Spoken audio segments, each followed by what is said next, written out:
learn go the hard way. And not even more learn or look and doors of evangel in terms of persecution. In Anuya. Okay, what I go? Obodo adịrọ mma. Onye nwere ntị ọnụlụ. For gara n'anya mbụ ndị ọba anyị na-afa, mana we all have to coexist. Let's talk about something that has caused serious argument online and offline. Many Igbos are angry and many are confused about this. Many are disappointed. The issue is this: why are Obi Cubana chief priests, and the rest of them, why are they supporting or associating themselves with Tinubu, the City Boy movement, towards 2027? Some people see this as a betrayal. Some say it is survival. Some say it is politics. Others say it is fear. We'll break this down here today. That is why we are here. Let us first understand the anger. For many people in the Southeast, this is not just about 2027 election. It is emotional. Many feel Nnamdi Kanu is still in detention. The Southeast is not treated fairly at the federal level. There is insecurity in the region. There is this economic hardship. There is political marginalization.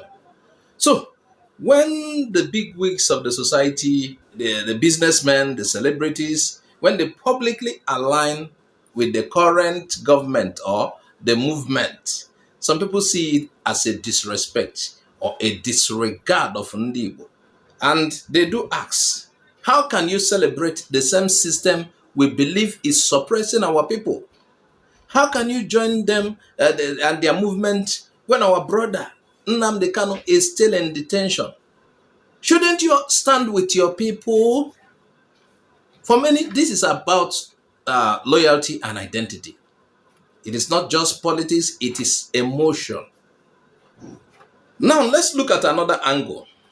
Obi Cubana and Cubana chief priests are not ordinary citizens. They are big businessmen. They operate hotels, nightclubs, real estate, luxury brands, entertainment businesses. These businesses depend heavily on, note carefully, government licenses, regulatory approvals, tax compliance, security agencies, financial monitoring. In Nigeria, government power is very strong. We know, even especially since APC came into power during Buhari's time, they became very strong. Now, if you're a high-profile businessman and you openly fight the government, many things can happen. Your accounts can be investigated. Your tax record can be reviewed. Your business can face compliance issues. Agencies can begin to look at you closely. And let us be honest, in Nigeria, enforcement can be selective. They choose who to punish for what everybody is failing at. Many celebrities spray money at parties, but when authorities decide to act, they can choose who to focus on. You understand where I'm coming from? Obi Cubana himself once mentioned how he had to clear issues concerning money spraying at his event. There are laws against abusing the naira. Many people break the law publicly, but enforcement is not always equal. Even na birthday ma mel na April 50th birthday.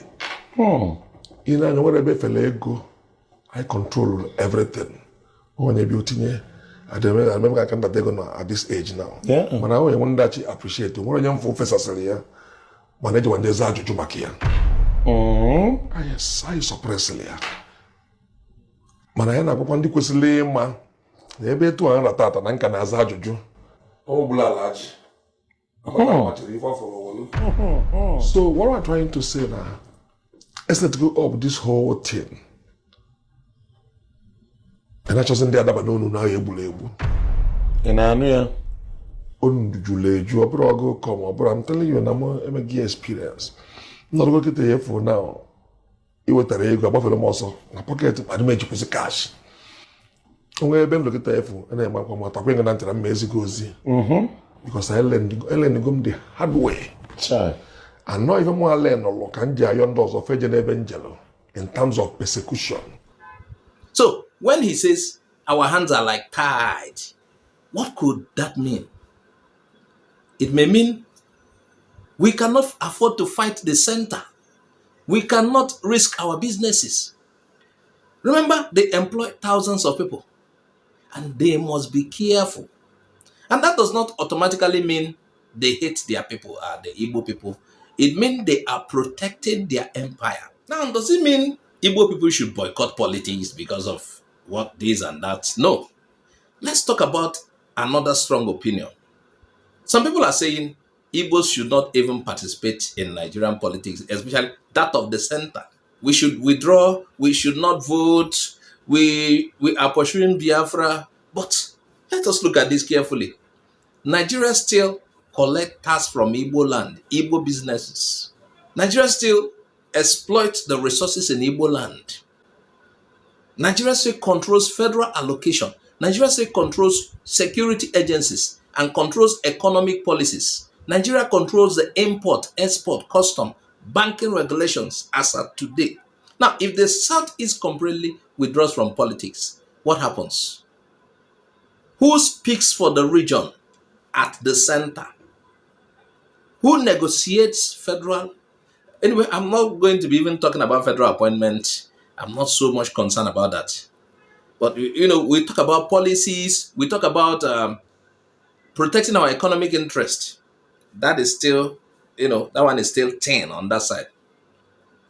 So politics is not about emotion. It's about strategy. And if you completely disconnect yourself, especially from the center, you may lose influence. And in politics, absence creates weakness. Now, even if someone believes in self-determination, ignoring the existing structure does not remove its power over you. That is the reality. When I talk, I used to say, while it lasts, while Nigeria lasts. Now, here is the real question. Should Obi Kubana and Kubana chief priests have stayed neutral instead of openly aligning? Should they have stayed neutral instead of openly aligning? And this is where the debate becomes reasonable. Some argue they should have stayed quiet. They should not publicly support. They should protect their businesses without joining any movement. Now, others also argue, in Nigeria, silence is not always safe. If you are too silent, you may still be seen as opposition. Sometimes alignment is protection. The truth is, we do not know the full pressure behind the scenes. Many of these guys are under pressure. And when you are a billionaire, businessman in Nigeria, politics will touch you whether you like it or not. You attend events, politicians attend your events, your customers are politicians, your licenses depend on government agencies. Business and politics in Nigeria are deeply connected. You cannot fully separate them. Let us be honest about something many people do not like to say openly. In Nigeria, power is real. Government agencies can invite you, freeze your account. They can start investigations, reopen old files, enforce more technical laws strictly. If you're already known, already visible, already wealthy, you are more exposed. So when some people say they are afraid, it may not be an insult. It may be reality. Fear of losing billions, fear of losing licenses, fear of losing reputation, fear of shutting down businesses that employ thousands. That fear is not small. Now, the question becomes, is it better to protect your business quietly or openly, take a political stand and risk everything? Let me tell you, different people will answer this question differently. Many Igbos strongly support Peter Obi. He represents hope for many young people in the Southeast and even beyond Southeast. But so when celebrities do not align with him, some people feel betrayed. But we must understand something important. Celebrities are not political property. They are not required to vote a certain way because of ethnicity. In a democracy, people make personal decisions. You may disagree with their choices. You may criticize this, but you cannot force uniform political thinking.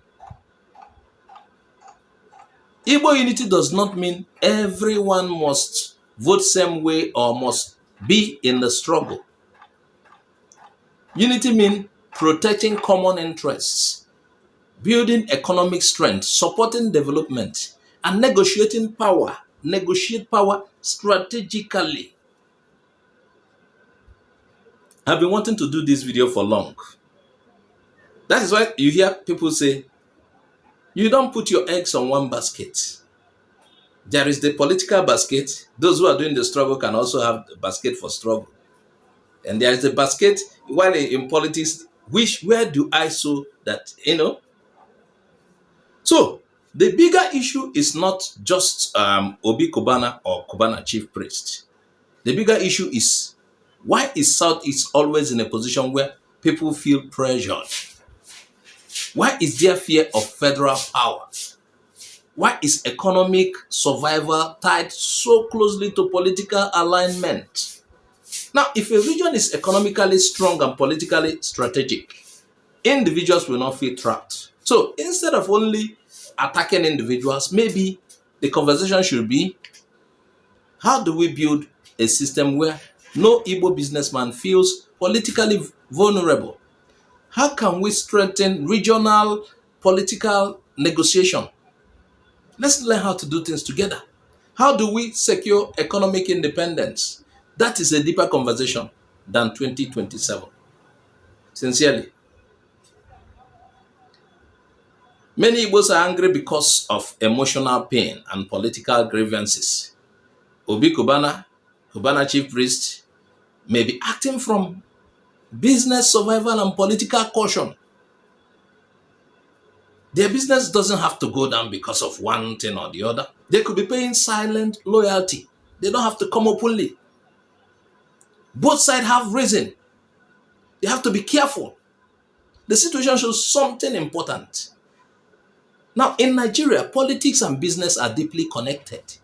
No serious businessman can completely ignore politics, and no region can afford to completely withdraw from national politics. The real challenge is balance, protecting your people, protecting your business, protecting your future without losing your identity. I'll be rounding up soon. Let's avoid insults. Let's avoid emotional destruction. Let us debate with intelligence. Disagreement does not mean hatred. No, it's politics. Politics is full of tricks. Politics. Political difference does not mean betrayal. No. The Southeast needs strategy, not just emotion. And 2027 is fast approaching, just next year. But our long-term strength matters more than one election cycle, not just 2027. Thank you for watching Igbo Area TV. If you believe in intelligent discussion and honest analysis, like this video, share it, and subscribe. Let us build awareness. Let us build strategy. Let us build strength.